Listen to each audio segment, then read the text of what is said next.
علق هذا القلب بالذي خلقه، وأخرج كل من سواه منه، ورد كل حب ولا تبقي إلا حبه، تصير فوق الأرض في جنة وتحت الأرض في جنة ويوم العرض في جنة، أولئك السعداء. كيف يعرف العبد أن الله أحبه؟ أولا أن يحميك الله من فتن الدنيا. ترى الدنيا باركة في قلوبنا يا أخوان، نحبها وهذا قضاء وقدر. تحبون المال حبا جما، ويقول الله بعد أن أقفل في سورة العاديات قال والعاديات ضبحا فالموريات قدحا فالمغيرات صبحا فأثرن به نقعا فوسطن به جمعا. هذه 5 أقسام. جواب القسم إن الإنسان لربه لكنود جحود وإنه على ذلك لشهيد وإنه لحب الخير لشديد. الخير هو المال، الدنيا، ولذلك حبنا لها يعمينا ويصمينا ويجعلنا نخلص لها ونعادي فيها ونحب فيها. لكن من علامات حب الله لك أن يجعل الدنيا في يدك، فلا تفتنك امرأة. ما تلاحظون بعض الناس ما انفتن مع الناس بالصور ولا باليوتيوب ولا بالسفريات المحرمة ولا بالحرام، يرى الربا أمامه والحرام أمامه ويكتبون اسمه في الانتداب وخارج الدوام وينزل اسمه أنا ما رحت انتداب، وخارج دوام أنا ما داومت في خارج الدوام حتى تعطوني. يا ابن الحلال انفع نفسك 20,000 خلصها خلها تمشي. لا يا حبيبي، ولا ريال حرام، أنا أحب الله أكثر من الدنيا، الله صادفني عنها. هذا من علامات حب الله أن يصرفك عن الفتن كلها. الثاني أن يبتليك. أحبابي، وهذه كل منا يقول اللهم إنا نعوذ بك من جهد البلاء. من علامات حب الله أن يبتليك في نفسك أو ولدك أم مالك أو يعاديك من كان حولك. ولذلك في الحديث إذا أحب الله عبدا أصاب منه ابتلاه، ولا يزال البلاء بأحدكم حتى يمشي على الأرض وليس عليه خطيئة. الله أكبر. ولذلك أهل البلاء هم الأنبياء. قال الله فاصبر كما صبر أولو العزم من الرسل. وأخبر الحبيب عندما أتاه أصحابه يسألونه أن يدعو لهم قال إنكم قوم تستعجلون. كان من كان قبلكم يؤتى به فينشر ما بين لحمه وعظمه. ابتلاءات. وليقترى اللي ينشر هذا مفرقه من أحباب الله، من أولياء الله، من عباده، ممن يحبهم، لكن لهم منازل في الجنة لا يصلونها إلا بالصبر على البلاء.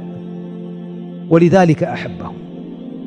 ولذلك عندما نجى الله أيوب من الابتلاء قال إنا وجدناه صابرا نعم العبد.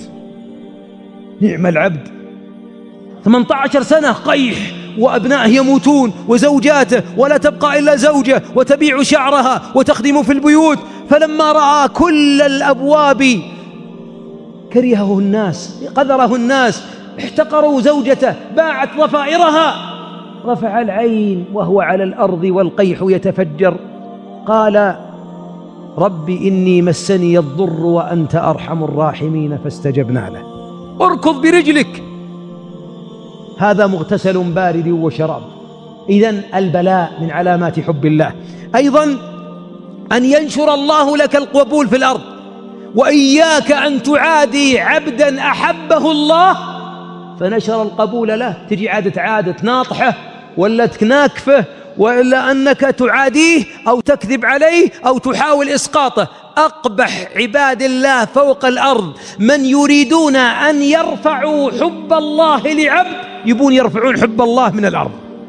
والله يا أخي مغفلين.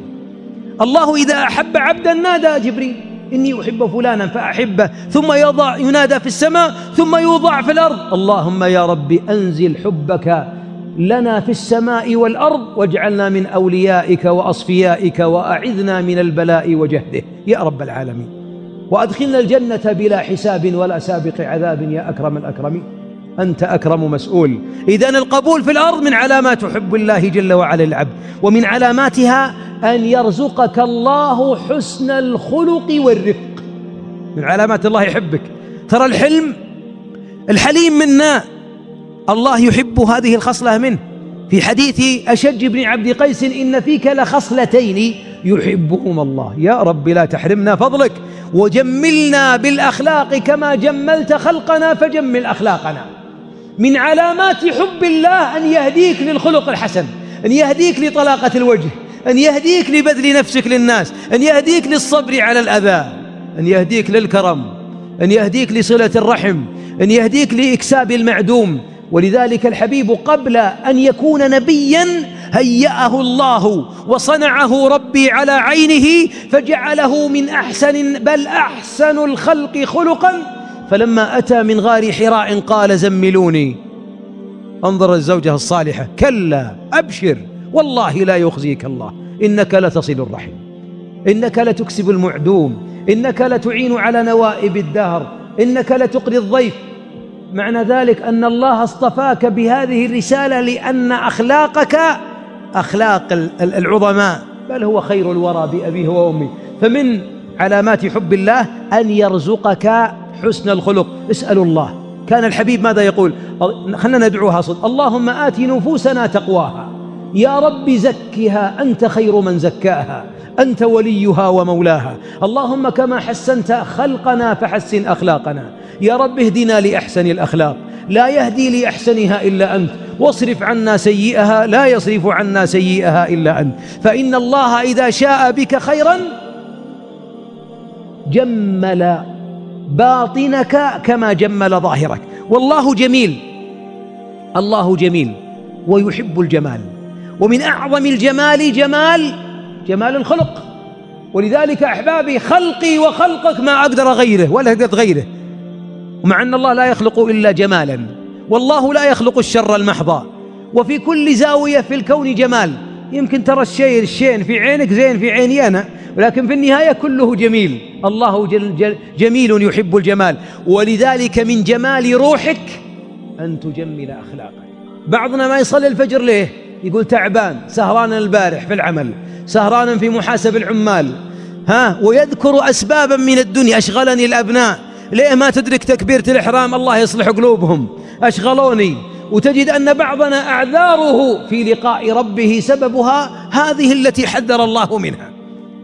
ولذلك أيها الأحباب قال جمع من أهل العلم: إن الله أعلن لعباده أن حبه إذا خالطه حب شيء من الدنيا فضعف حبه وعده أن يتربص، كأنه يقول: انتظر العقاب العاجل قبل الآجل.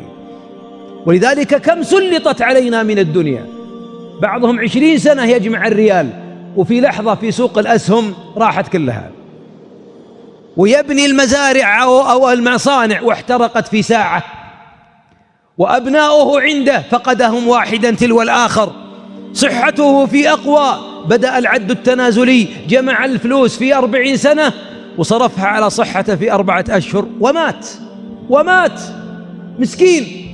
أما لو أن حب الله في قلبه وكل الدنيا يرغمها لطاعة من أحب. أحبابي أعطيكم مثال: لماذا نحن إذا أراد البعض منا يتصدق يذهب لفئة ريال و5 و10، مع أن الله معطيه 500 و150؟ هذا مثال. أتدري لما؟ لأن نخشى إن أعطينا 500 تذهب ولا تعود. لو أننا نحب الله أكثر من المال لفرحنا بالمتصدق، كما قال الإمام الشعبي وغيره: إذا طرق الفقير على بابه قال مرحبا بمن يغسل ذنوبي. فرحانا بالضعيف، وأننا نمد البراطم ونلوي الرقبة أحيانا. وبعضنا أحبابي والله إن حب الله إذا دخل في القلب لا يبقي الإنسان عنده شيء. تنظر في حياة عائشة رضي الله عنها، حياة أمهات المؤمنين، حياة عبد الرحمن بن عوف، حياة عثمان.